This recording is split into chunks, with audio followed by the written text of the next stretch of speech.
A decent sound system is highly essential for putting on a party or musical event, and the London-based company Funktion One are pretty ahead in the game when it comes to that. Thus, it's hardly surprising that Funktion One sound systems can be found in some of the best clubs in the world: Berghain in Berlin, Space in Ibiza, or Cielo in New York, just to name a few. We met up with Funktion One visionary Tony Andrews at the Frankfurt Music Fair, where he was giving a presentation on Funktion One, a perfect candidate for this episode of Tech Talk. What exactly is Funktion One? Well, it's a company dedicated to loudspeakers in particular, but we are very concerned with everything in the audio chain, because what's in the rest of the audio chain affects the way our speakers sound. But primarily, we're about loudspeakers, and we have shall we say, methods and approaches that are quite different from pretty well everybody else in the world.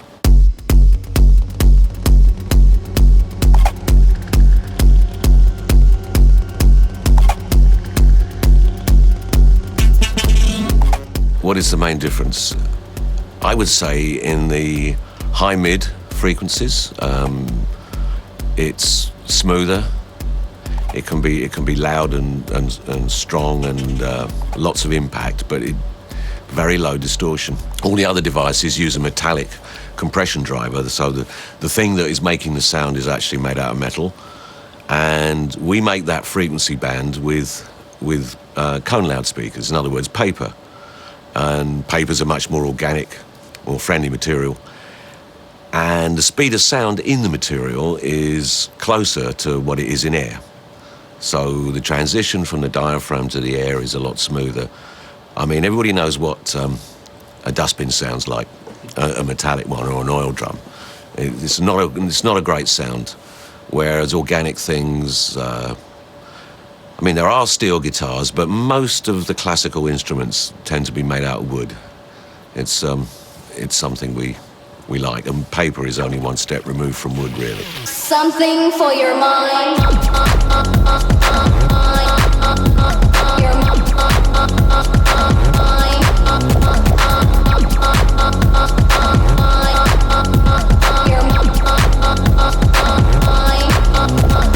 Typically, our speakers are flat. There's no processing. It's another reason they're natural, so they don't have to be corrected. We'll spend a lot of time getting the speaker and the waveguide to work together to produce a naturally flat sound. I don't think, well, no other manufacturer makes loudspeakers without equalization. But then again, I come from a long time ago when people didn't have DSP. In fact, EQ had only just been invented, analog EQ, when I started. So that was how you had to do it. You had to make flat speakers because there was no alternative. And I've always had that attitude. And they're saying, in a way, that if you take a graphic equalizer, because that's, a DSP will give you that, and you can boost this frequency and cut that frequency. But why is the thing not even in the first place? If you have a cancellation and you start to put more energy, so a cancellation will give you a hole. So if you start to put more energy into the hole, all you get is a bigger argument. It's this ridiculous. Quite frankly, the rest of the manufacturers, I have no respect. Very few, one or two maybe. But generally speaking, I think they're not helping the situation. They're misinforming the public. It's all marketing. It's just like politics. It's spin. And the outcome of all this is that the sound in the world generally is going down. Concerts used to be better 25 years ago than they are today, I'm afraid. Something for your mood.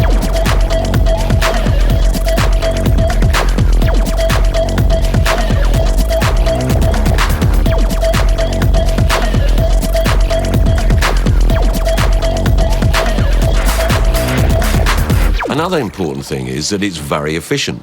It's part of the reason it's people like it is because it's very clean, but because it's efficient. In other words, by that I mean you get a lot of sound for the minimum of amplifier electricity. And this means that all the componentry is not under stress. So, it's relaxed, it does it easily, it's effortless. People often use that word with our systems, that it's effortless. So a thing to mention is that it has a very good conversion of electrical energy into acoustic energy. Probably the best in the business, because we've always thought that was obviously a good thing to go for. It's like a petrol engine. You know, they're typically only 25 to 30% efficient. Well, you get another 10% and it's all over the place. Everybody's as pleased as pie. Sound systems are about the same. The speakers in your laptop are about 1% efficient. The speakers in the front room are maybe 2 or 3%. We get as far maybe as 30%. But 100 pure watts of sound is actually enough to kill you.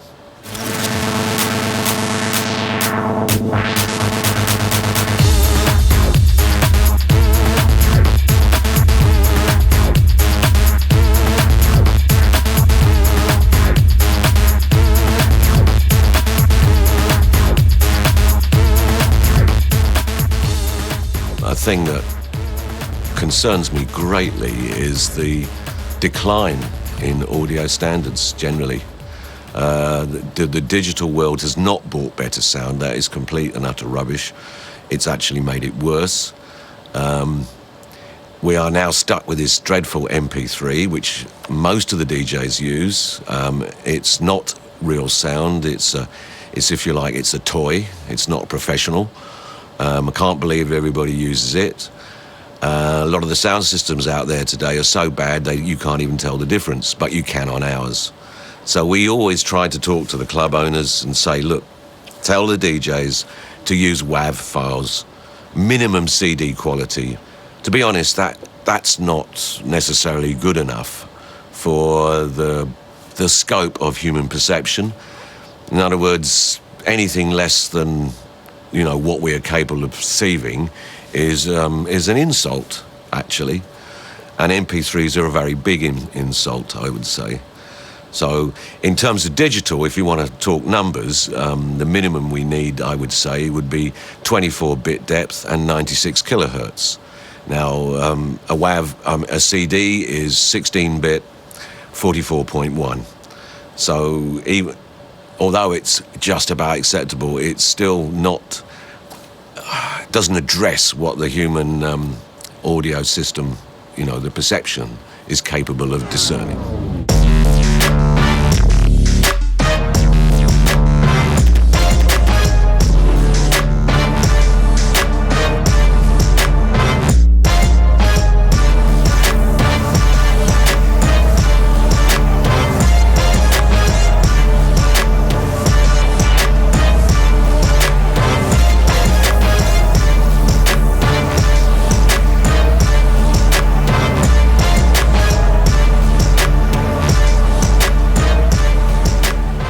Well, obviously, all the links in the chain play a role in the audio quality. And in fact, the weakest link in the chain will be the level that the audio quality can get to. Sadly, but it's always been that way. In hi-fi world, right back to the 50s and 60s, that was understood, that it can only be as good as the worst thing in the system. And sad to say, a lot of the time, the worst thing in the system is what the DJ brings. Sorry to say this, but not only are they using MP3s, which I've already mentioned, but just the general mixing standards. They overload things, they don't run things at a nice optimum level. To get audio from one place to another and keep its integrity is actually a skilled job and needs some sensitivity. And with all the digital machinery and the programs that are available, there are all kinds of people who are definitely not sensitive and who are not necessarily even musical now making music. I used to think it was a good thing. These days I'm questioning.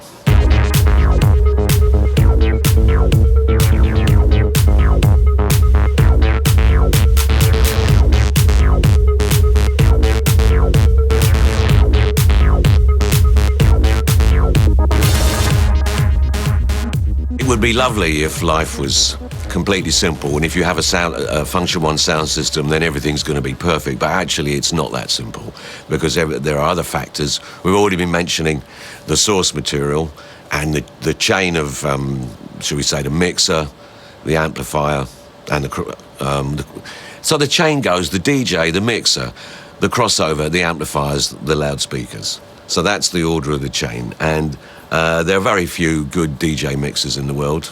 There are some favourites that everybody likes to use, but frankly, they're not very good. I've yet to hear a good mass market DJ mixer, to be honest. They always compromise the sound. But beyond that, there is the venue itself, the room you're in, and its acoustic properties. And acoustic properties of a room are a lot to do with the kind of surfaces. And you know, it would be nice to have soft furnishings everywhere and carpet on the floor. Of course, that's impractical. But there is a big difference between, shall we say, an industrial vinyl floor and a concrete or a tiled floor. We've actually done installations in the Far East in particular where the floor has got bathroom tiles on it. Well, what does it sound? It sounds like a bathroom, of course. It's incredible how architects pay no attention to the acoustic properties of what they're doing.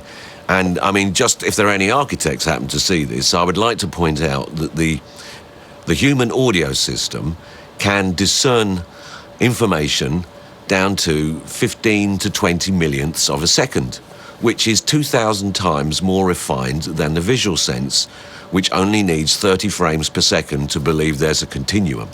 If you've got something slower than 15 millionths of a second, the ear can sort that out, and that's how it does it. Why do you think we got 360-degree perception in audio that never switches off?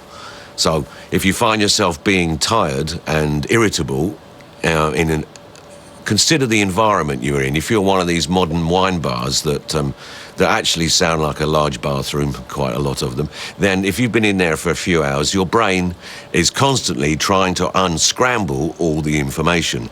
Well, this uses a lot of processing power, and it tires you out. And listening to a bad sound system will tire you out. And so when something is flat, even, and effortless, it's no effort on the part of the person. And possibly this is another reason that people like Function One.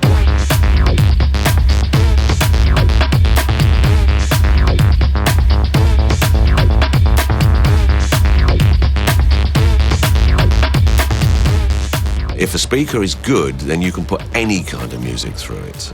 There's nothing different about the frequencies that are used. It's just the way they're used. You know, the spectrum is still the spectrum. It's like saying, well, we have a spectrum of colours, and you can use them to paint any kind of picture. But they're all the same colours in the end, but very different pictures. I mean, it's the same thing with audio, but people try to make it crazy. I think what they're really saying is that the problems of a particular speaker aren't so noticeable with a certain kind of music. It would be fair to say that with the majority of dance music, you need to use extra bass because people enjoy bass. One of the reasons for going for high quality and getting the sound as translucent as possible is that it has when it's clean and clear and it's nicely produced and you've got a huge landscape of sound in front of you, it's a very uplifting or even spiritual experience. And I think this is very, very important. And it's a part of the music and the sound that maybe there was more awareness of, 30 years ago. You know, I like to remember what Shakespeare said, which was that music is the food of love. Worth remembering.